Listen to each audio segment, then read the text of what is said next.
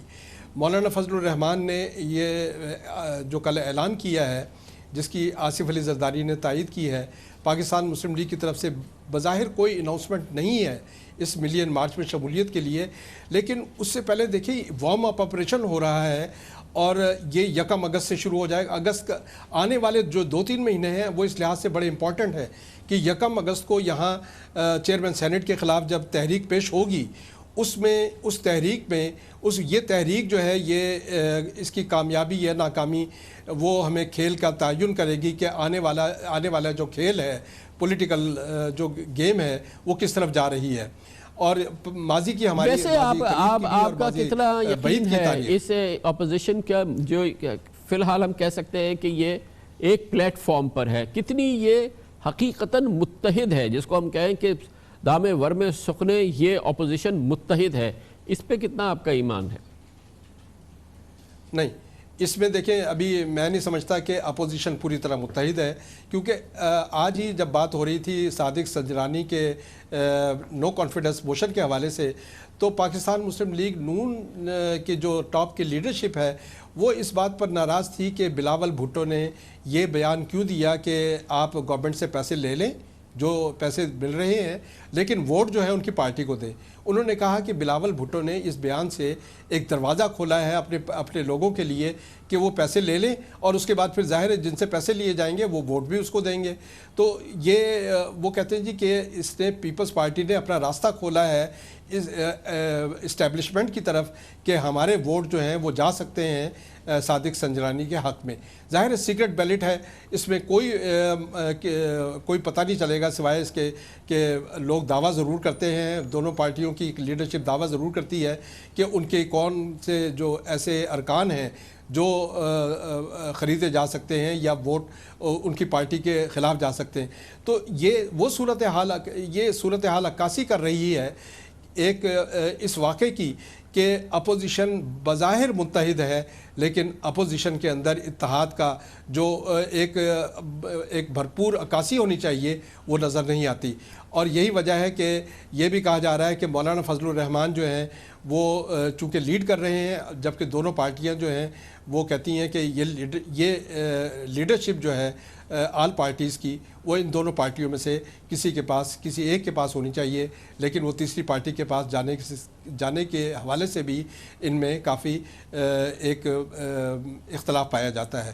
تو یہ چھوٹی چھوٹی باتیں ہیں جو آج پی ایم ایل این نے یہ کہا ہے کہ ہم نے کوئی فیصلہ نہیں کیا ابھی تک ملین مارچ میں جانے کا, اور رہبر کمیٹی بیٹھے گی تو وہ فیصلہ کرے گی. اس کا مطلب یہ ہے کہ لیڈرشپ جو اس وقت میاں شہباز شریف قیادت کر رہے ہیں, ظاہر ہے کہ ان کے جو معاملات ہیں وہ بھی کسی ڈھکے چھپے نہیں ہیں اور وہ پوائنٹ آف نو ریٹرن پر نہیں جانا چاہتے, وہی چاہتے ہیں کہ سسٹم جو ہے وہ چلتے رہنا چاہیے. بہت شکریہ جناب حافظ طاہر خلیل ہمارے ساتھ موجود تھے. اور آج کی پیش رفت میں پاکستان مسلم لیگ نون نے واضح کیا ہے کہ فیصلہ رہبر کمیٹی کرے گی کہ ملین مارچ نکالا جائے, کب نکالا جائے اور کس طرح سے اس میں شرکت کی جائے. بہت اہم بیان ہے جو پاکستان مسلم لیگ نون کا کل کے مولانا فضل الرحمان کے الٹیمیٹم کے حوالے سے سامنے آیا ہے.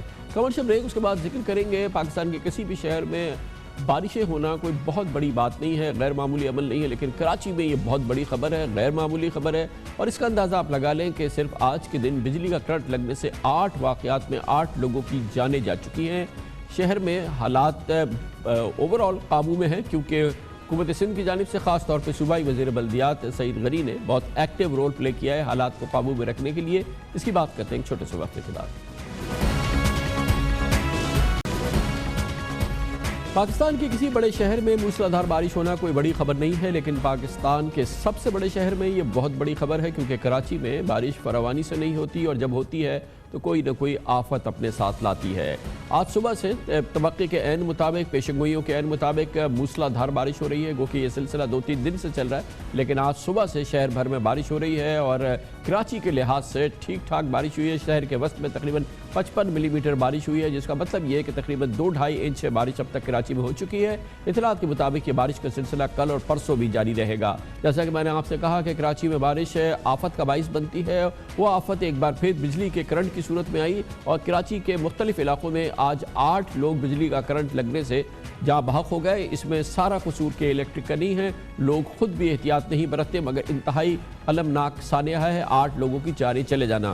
مجموعی طور پہ شہر کی صورتحال اطمینان کی بات یہ ہے کہ قابو میں رہی، مجموعی طور پہ قابو میں رہی ہے، اور کہیں پر بھی بہت بڑے ٹریفک جیمز اور بہت بڑی مصیبتوں کی خبر نہیں آئی ہے۔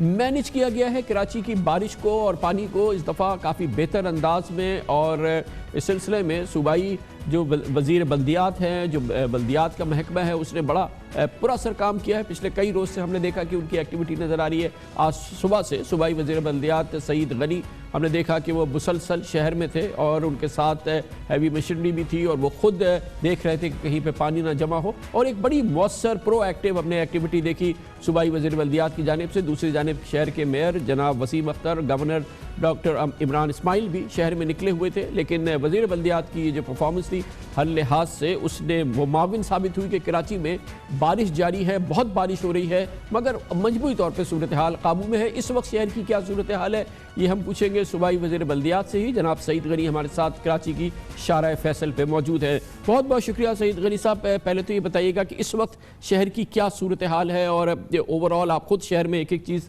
آپ دیکھ رہے ہیں، تو کیا کرنٹ سٹیٹس کیا ہے؟ خان صاحب، اس وقت میں شارع فیصل پہ کھڑا ہوں، اور شارع فیصل عام طور پہ بارشوں میں بہت زیادہ جام رہتی ہے، لیکن اللہ کا شکر ہے کہ شام میں تھوڑا جو ٹریفک کا فلو عام طور پہ زیادہ ہوتا ہے اس میں تھوڑی سی لوگوں کو تکلیف ہوئی، لیکن اس وقت وہ نارمل ہو گئی ہے۔ گلشن اقبال میں یونیورسٹی روڈ پر کچھ مقامات پر ابھی بھی پانی ہے، لیکن اس کی وجہ یہ ہے کہ جو ان نالوں میں اس پانی نے جانا ہوتا ہے وہ مزید ان کی کیپیسٹی ہے نہیں، تو اگر بارش تھوڑی دیر کے لیے رک جاتی ہے تو ہم وہ پانی بھی مینیج کرنے میں کامیاب ہو جائیں گے۔ کورنگی کے کچھ علاقوں میں پانی کی ابھی ہے شکایت۔ میں ابھی اورنگی ٹاؤن سے آیا ہوں، جو اورنگی نالہ ہے اس میں کچھ پرابلمس تھی، لیکن میں نے کچھ مشینری ارینج کی، اور جہاں لوگوں کے گھروں میں پانی گیا تھا اس پانی کو نکالنے کی ہم کوشش کر رہے ہیں۔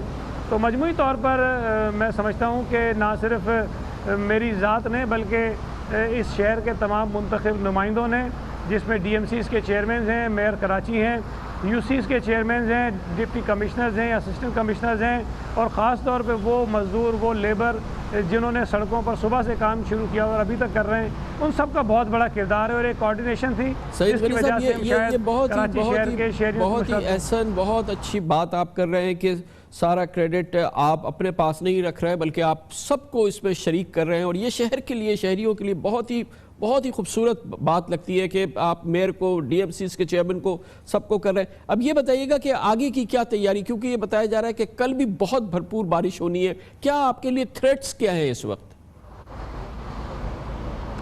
خان صاحب، ابھی اگر رات میں ہمیں 2-4 گھنٹے ایسے مل جاتے ہیں جس میں برسات نہ ہو، تو میں یقین سے کہہ سکتا ہوں کہ انشاءاللہ تعالیٰ جہاں جہاں اس وقت مین سڑکوں پر پانی کھڑا ہے اس کو ہم ہٹانے میں کامیاب ہو جائیں گے۔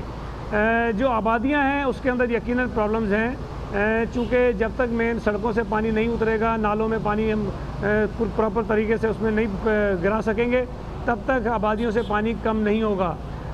اگر بارش مستقل جاری رہتی ہے تو کل یقیناً تھوڑی مشکلات ہماری بڑھیں گی، لیکن اس وقت بارش تھوڑی سی کم ہوئی ہے، اور ہماری کوشش ہے کہ جتنی بارش رکتی ہے اس دوران وہ پانی ہم نکالنے میں کامیاب ہو جائیں۔ کل اللہ خیر کرے گا، آج کا جو تجربہ تھا، جس طرح سے لوگوں نے کام کیا ہے، اور اگر اس کو ہم دیکھیں کہ شہری بھی اپریشیٹ کر رہے ہوں، حکومت بھی اپریشیٹ کر رہی ہو، تو کل پھر یہ تمام کارکن اسی جوش و جذبے کے کام کریں گے، اور ہماری کوشش ہوگی کہ ہم اسی طرح ایک بڑا چیلنج یہ رہا کہ ایک بار پھر ہمارے 8 شہریوں کی جانیں چلی گئیں کرنٹ لگنے سے۔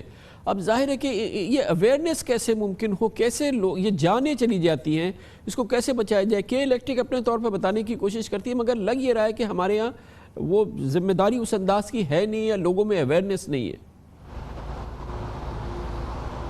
اب اس میں بھی 2 طرح کے واقعات ہوتے ہیں۔ ایک تو یہ ہوتا ہے کہ کہیں اگر بجلی کی تاریں ٹوٹ جاتی ہیں، گر جاتی ہیں، وہ تو ظاہر ہے کہ کوئی شخص کسی میں اس میں احتیاط نہیں برت سکتا، لیکن بعض اوقات یہ بھی ہوتا ہے کہ بجلی کے پول جو ہوتے ہیں اس سے قریب جانے سے روکا جاتا ہے، اور کسی قسم کے اقدامات کرنے کی ہدایت کی جاتی ہے، لیکن کہیں سارے کے لاپرواہی ہو جاتی ہے، جس سے یہ واقعات ہوتے ہیں۔ میں سمجھتا ہوں کہ یہ افسوسناک واقعات ہیں، لیکن آپ نے بالکل درست کہا کہ جہاں کہیں کوتاہی کے الیکٹرک کی ہوتی ہے